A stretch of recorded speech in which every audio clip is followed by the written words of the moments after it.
Presenting Civil Guruji app available in Google Play Store. Download now. नमस्कार दोस्तों, मैं engineer Riyazuddin आप सभी का स्वागत है आपके अपने YouTube channel civil Guruji the civil engineer training institute में। आज के इस वीडियो में हम बात करेंगे कुछ बेसिक क्वेश्चन आंसर्स के बारे में। जब आप एक सिविल इंजीनियरिंग स्टूडेंट हैं और अगर आप इंटरव्यू के लिए प्रिपरेशन कर रहे हैं या फिर आप इंटरव्यू देने वाले हैं, तो ये कुछ बेसिक क्वेश्चन है जो कि इंटरव्यू में नॉर्मली पूछे जाते हैं। तो ये सारे क्वेश्चन आपके लिए ज़रूर यूज़फुल होगा, तो वीडियो को लास्ट तक ज़रूर देखें।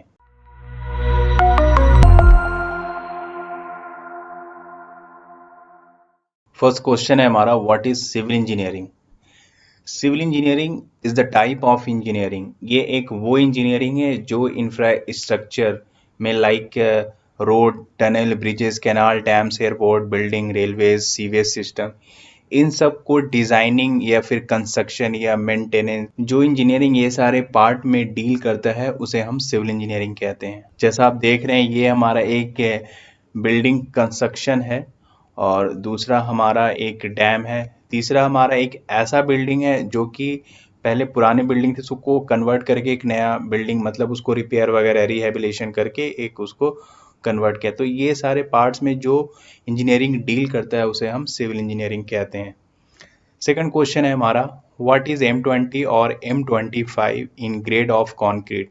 हमारा जो कॉन्क्रीट है, जैसे हम लोगों ने सुना है कि कॉन्क्रीट M25 और M20, तो ये M20 और M25 क्या होता है। M जो है वो साइज ऑफ एग्रीगेट को रिप्रेजेंट करता है। जैसा आप देख रहे हैं, जो भी साइज का एग्रीगेट है, मान लिया कि इस केस में हमारा 20 mm का एग्रीगेट है। नंबर जो है किसी भी कंक्रीट के कॉम्प्रेसिव स्ट्रेंथ को बताता है 28 डेज के बाद। अगर मान लिया कि यहाँ पर अगर हम M20 grade of concrete use कर रहे हैं, जैसा आप देख रहे हैं ये हमारा मोल्ड है 115 टू 150 का, ये हमारा मोल्ड है। इसमें हम लोगों ने कंक्रीट को फिल किया। उसके बाद ये जो कंक्रीट है 28 डेज के बाद ये कंक्रीट को हम यूटीएम मशीन में इसको चेक करेंगे। अगर इसका कंप्रेसिव स्ट्रेंथ 28 डेज के बाद 20 न्यूटन पर mm स्क्वायर अगर आता है, मतलब M20 के लिए, तो ये हमारा कंक्रीट जो है M20 ही हम लोगों ने यूज़ किया है। अगर उसका कंप्रेसिव स्ट्रेंथ अगर इससे कम आता है तो वो हमारा सही नहीं है, मतलब M20 आपका कंक्रीट नहीं है। थर्ड क्वेश्चन है हमारा, what is the standard and nominal size of brick work. जो हमारा ब्रिक वर्क होता है उसको स्टैंडर्ड और नॉमिनल साइज हम कब कहेंगे। हमारे इंडिया में जो एक नॉमिनल स्टैंडर्ड साइज का ब्रिक है वो होता है 190 mm into 90 mm into 90 mm। तो ये हमारा एक स्टैंडर्ड साइज है। जैसा आप देख रहे हैं कि ये हमारा पहले स्टैंडर्ड साइज ब्रिक था और इसमें हम लोगों ने चारों तरफ से इसमें मोटार प्रोवाइड कर दिया। तो जब हम इसमें मोटार लगाएंगे तो इसका जो डायमेंशन है वो चेंज हो जाएगा, मतलब 10 mm थिक का हम मोटार यूज़ करते हैं। उसका जो साइज हो जाएगा वो होगा 200 mm into 100 mm into 100 mm। मतलब जो मोटार लगने के बाद अगर जो हमारे ब्रिक का जो थिकनेस है वो बढ़ जाता है तो उसे हम नॉमिनल साइज ऑफ ब्रिक कहते हैं। नेक्स्ट क्वेश्चन है हमारा, what are the ratio of cement, sand and aggregate for different concrete mix.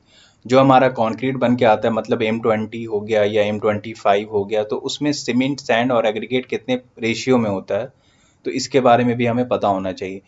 जैसा आप देख रहे हैं कि ग्रेड ऑफ कंक्रीट, मतलब कितने ग्रेड का कंक्रीट हम यूज कर रहे हैं, उसमें जो मिक्स रेशियो है वो क्या है। अब S4 आपका सीमेंट, S4 सैंड हो गया, A4 एग्रीगेट। मतलब M5 का अगर हमारा जो कंक्रीट है M5 ग्रेड का है तो उसके लिए हमें यूज करना है 1 पार्ट आपका सीमेंट यूज होगा, 5 पार्ट जो है वो आपका सैंड यूज होगा और 10 पार्ट जो आपका एग्रीगेट होगा।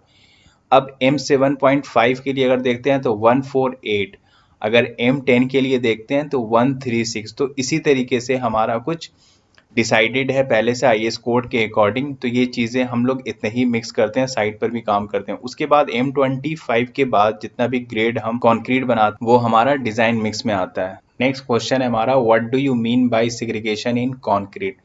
कंक्रीट में सेग्रीगेशन क्या होता है। Segregation of concrete mean separate of cement, sand and aggregate. मतलब सेग्रीगेशन हम उसे कहते हैं जब भी हमारा कंक्रीट में से सीमेंट, सैंड और एग्रीगेट सेपरेट हो जाता है तो उसी को हम सेग्रीगेशन कहते हैं। अब जैसे ये जो कंक्रीट देख रहे हैं आप, ये कंक्रीट को हम 1.5 मीटर से ज़्यादा के हाइट से अगर पोर करते हैं तो क्या होगा कि हमारा जो कंक्रीट का इंग्रेडिएंट है वो पूरी तरीके से बिखर जाएगा, तो उसे ही हम सेग्रीगेशन कहते हैं। जैसा आप ये वीडियो में देख रहे हैं कि हम इस तरीके से पोर कर रहे हैं कंक्रीट को, मतलब ये जो है ये 1 मीटर के हाइट्स के अंडर में ही है। और दूसरा रीजन ये हो सकता है कि वाटर सीमेंट रेशियो की वजह से भी सेग्रीगेशन होता है। नेक्स्ट क्वेश्चन है हमारा, what is bleeding in concrete. Concrete में ब्लीडिंग क्या होता है। फ्रेश कंक्रीट को प्लेस करने के बाद अगर हमारे कंक्रीट में से वाटर जो है वो टॉप में आ जाता है और सीमेंट और जो एग्रीगेट है वो सेटल डाउन, मतलब नीचे सेट हो चुका होता है हमारे कंक्रीट से, तो उसे ही हम ब्लीडिंग कहते हैं। जैसा आप देख रहे हैं कि ये हमारा एक सरफेस है, तो इस सरफेस पे ये जो आप देख रहे हैं वाटर जो आया हुआ है, तो कहीं ना कहीं हमारे कंक्रीट में से वाटर जो है वो टॉप में आ गया है और हमारा जो सीमेंट और एग्रीगेट है वो नीचे सेटल डाउन हो चुका है। तो ये एक रीज़न जो है ये कहीं ना कहीं ओवर वाइब्रेटर यूज़ करने की वजह से भी होता है और हमारे कंक्रीट में वाटर सीमेंट रेशियो की वजह से भी होता है। कुछ ब्लीडिंग नॉर्मल है और बहुत ज़्यादा ब्लीडिंग होना वो प्रॉब्लम है। तो ब्लीडिंग जो है वो हमारे स्ट्रक्चर मेंबर की ड्यूरेबिलिटी को भी अफेक्ट करता है। नेक्स्ट क्वेश्चन है हमारा, व्हाट इज हनीकॉम्ब। हनीकॉम्ब क्या होता है। तो हनीकॉम्ब एक तरीके का जो भी हमारा स्ट्रक्चर मेंबर होता है, like column, slab, beam etcetera, तो उसमें हम लोगों को एक वॉइड देखने को मिलता है कंक्रीट सरफेस पर। वो होता है क्यों, एयर बबल जो है, presence of air bubble in the concrete. Concrete में एयर बबल होने की वजह से भी ये होता है और भी बहुत सारे रीज़न होते हैं। जब हम ये हमको देखने को कब मिलता है, जब हम फॉर्म वर्क को रिमूव करते हैं तो आपको देखने को मिलेगा। जैसे आप देख रहे हैं कि ये हम फॉर्म वर्क जब मैंने हटाया तो यहाँ पर आपके स्ट्रक्चर मेंबर में एक वॉइड सा दिख रहा है, तो यही वॉइड्स को हम हनीकॉम्ब कहते हैं। अब जैसे ये देख रहे हैं ये हमारा स्लैब था, अब स्लैब में जब डी शटरिंग हुआ तो डी शटरिंग के बाद इसमें आपको पूरी तरीके से दिख रहा है, तो ये एक हनीकॉम्ब भी है। तो इसके बहुत सारे रीज़न हो सकते हैं। फर्स्ट जो रीज़न है हमारा, अगर हम अपने कंक्रीट को 1.5 मीटर की हाइट से ज़्यादा से पोर कर रहे हैं तो एक रीज़न तो ये है हनीकॉम्ब आने का, जो कि बहुत ज़्यादा होता है। ये सेकंड है कि हम अगर अपने फॉर्म वर्क जो है उसको पूरी तरीके से वाटर टाइट अगर नहीं करते हैं, प्रॉपर वे से अगर टाइट नहीं रहता है तो उससे भी हनीकॉम्ब आता है और कहीं ना कहीं इसकी वजह से अलाइनमेंट में भी गड़बड़ी होता है।